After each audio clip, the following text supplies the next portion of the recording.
Est-ce qu'un créateur de contenu, streamer ou même gamer a besoin d'un Stream Deck? C'est la question qu'on va essayer de répondre aujourd'hui dans cette vidéo grâce à Fifine et leur Stream Deck D6 qui m'a gentiment été envoyé par la marque. Avant de commencer la vidéo, je le précise tout de suite, je suis totalement libre de dire ce que je veux. Je ne suis ni payé, je n'ai ni lien d'affiliation, ils m'ont juste envoyé le produit pour que je fasse un avis honnête. Alors, si je vous parle de Stream Deck, vous pensez forcément à Elgato. Mais aujourd'hui, Fifine propose sa propre alternative avec le D6. Un écran interactif, des boutons personnalisables, plusieurs coloris et surtout un logiciel entièrement customisable. Mais peut-il réellement remplacer un Stream Deck beaucoup plus connu et surtout beaucoup plus premium? On va voir ça ensemble avec l'unboxing, les fonctionnalités, les points forts et surtout les défauts. Et ça après un mois d'utilisation. Alors ne perdons pas plus de temps. Pour l'unboxing, ne vous attendez pas à une expérience du tonnerre ou encore à des tonnes de gadgets inutiles puisqu'on est chez Fifine. Et avec Fifine, on se contente du minimum et basta. Car en effet, dans la boîte, nous retrouvons exclusivement le Stream Deck, un câble d'alimentation et une notice, pas plus, pas moins. Chez Fifine, c'est toujours comme ça. Ils font certes des produits peu chers, mais avec quelques concessions, surtout au niveau de l'unboxing. On retrouve néanmoins la D habituelle, une boîte violette avec le produit bien affiché en gros et un emballage plus que suffisant pour le protéger. Ça donne à première vue un effet cheap au produit, mais attendez qu'on le teste réellement pour émettre un avis. Et pour ça, analysons désormais le design et la conception de ce Stream Deck D6. On a plusieurs points à analyser. En premier, les matériaux utilisés. Le D6 est entièrement composé de plastique. Il n'y a aucun matériau fait en acier ou même en fer, et ça c'est un peu dommage. Car à la première mise en main, on remarque deux choses. La première, c'est un effet un peu de craquement dès qu'on commence un peu à forcer sur le produit, qui peut en faire peur à certains. Et en deuxième, la légèreté du produit, qui dit élément plastique, dit matériau assez léger, et donc il a tendance à bouger sur le bureau. Néanmoins, pour contrer ça, ils ont mis deux grandes bandes de caoutchouc, réduisant la glisse et augmentant l'adhérence, mais c'est toujours pas assez, il suffit d'un peu de force sur le bureau, et le produit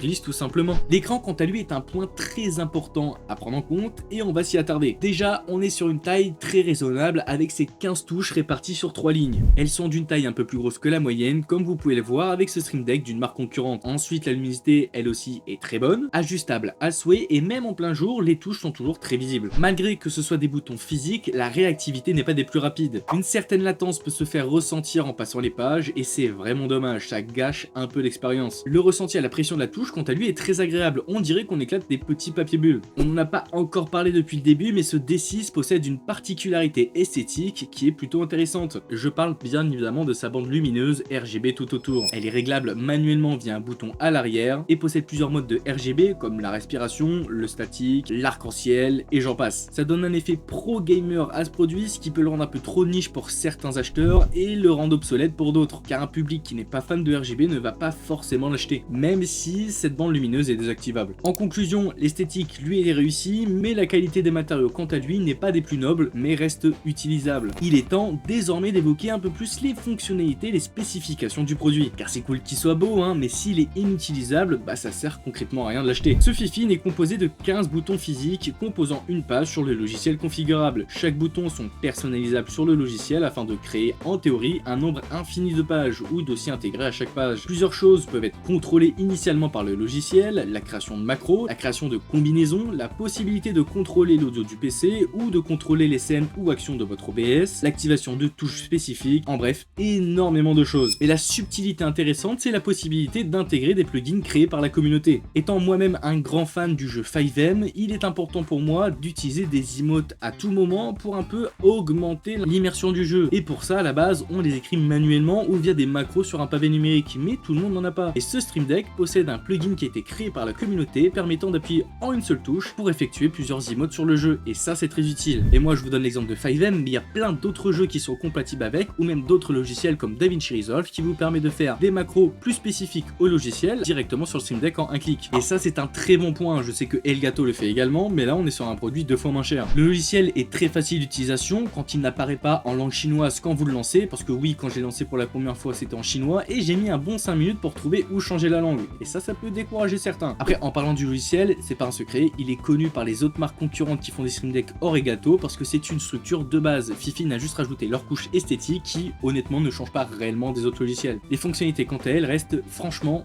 bah les mêmes. La compatibilité, elle est plutôt bonne. Comme je vous ai dit, je n'ai pas trouvé un seul jeu ou un seul logiciel qui ne fonctionnait pas ou qui n'acceptait pas le Stream Deck. Et ça, c'est un très bon point. La configuration, quant à elle, se fait assez rapidement. Si vous n'êtes pas bête et vous êtes familier avec l'informatique, vous pourrez créer au moins 3 pages, voire 4, voire 5 en 5 minutes avec des actions très faciles. Après, si on part sur du complexe avec une combinaison de touches, etc., bah là, ça va prendre un peu plus de temps. Pareil pour la création de dossiers, ça prend du temps également parce qu'il faut savoir organiser son workflow. Par contre, attention, si vous voulez vraiment harmoniser tous vos logos, vos textes, etc., va falloir faire un travail de DA en amont d'installer le logiciel parce que du coup, va falloir créer vos propres logos avec la couleur que vous voulez parce que ceux de base dans le logiciel sont, comment dire, pas très beaux. Alors maintenant, après avoir testé ce produit depuis plus d'un mois, je peux vous faire un retour franc et surtout vous relever les quelques points noirs que j'ai pu remarquer. En premier, la latence, c'est le plus gros point noir de ce Stream Deck, c'est vraiment la latence quand on appuie sur les touches. Il y a une grosse différence avec la concurrence et c'est très dérangeant quand vous voulez faire une action très rapidement sur un logiciel ou même dans un jeu, ça peut prendre plusieurs secondes et ça peut vous faire perdre ces précieuses secondes et ça c'est très chiant en fait.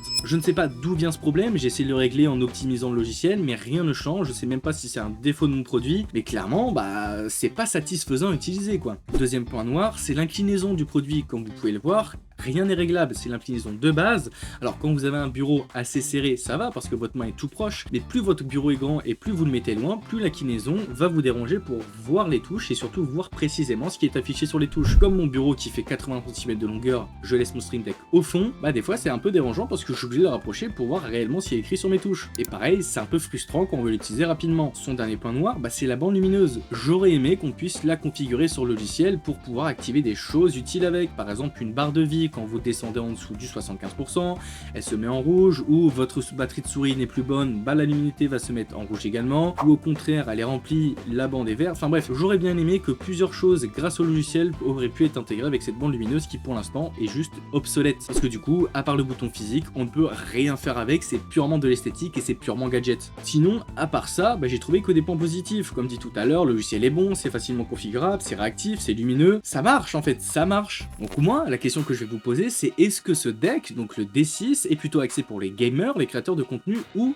les streamers? Et ben la réponse est pour les trois. Grâce à toutes ces fonctionnalités, grâce aux plugins fournis, il va être accessible à tout le monde et surtout à un prix très peu cher parce que je ne l'ai pas encore évoqué, mais ce produit coûte 65 € grand maximum sur le site officiel et vous pouvez le retrouver à moins de 50 € sur AliExpress ou d'autres sites chinois avec la livraison inclue. C'est 2 voire 3 fois moins le prix d'un Stream Deck de chez Elgato pour à peu près les mêmes performances et surtout clairement les mêmes fonctionnalités. Je n'ai vu aucune différence avec le Stream Deck de Elgato. Bon, c'est un très bon plan. Si ça ne vous dérange pas d'avoir un peu de latence quand vous l'utilisez ou un problème d'esthétique parce que des fois les logos qu'on met etc sont pas très beaux, bah franchement foncez avec la bande lumineuse. En plus ça peut vous donner un petit style sur le setup, sauf si vous n'aimez pas le RGB, bah vous avez juste à le désactiver. En plus de ça il est disponible en noir ou en blanc, donc c'est parfait, ça conviendra à la majorité des setups. Donc si je vais vous le conseiller, ce sera un grand oui. Après si vous avez 3 fois plus de budget, partez chez Elgato, ce sera les rois incontournables de ce domaine et ça on va pas se le cacher. Quoi qu'il en soit, merci à Fifine encore une fois de m'avoir envoyé ce produit, j'ai été libre de dire ce que je veux et je continue à l'être, pour être tout à fait honnête avec vous. Après ces un mois, je suis repassé sur un Stream Deck de la concurrence tout simplement parce qu'il est plus grand et plus agréable pour mon utilisation. Ça n'empêche néanmoins que je vous le conseille parce que ça reste un bon produit qualitatif comparé à d'autres concurrences qui le font moins cher mais encore plus cheap avec des qualités de matériaux encore plus merde. Si la vidéo t'a plu, n'hésite pas à t'abonner, partager et liker, n'hésite pas à rejoindre mes autres réseaux sociaux et moi je te dis à bientôt pour une prochaine vidéo.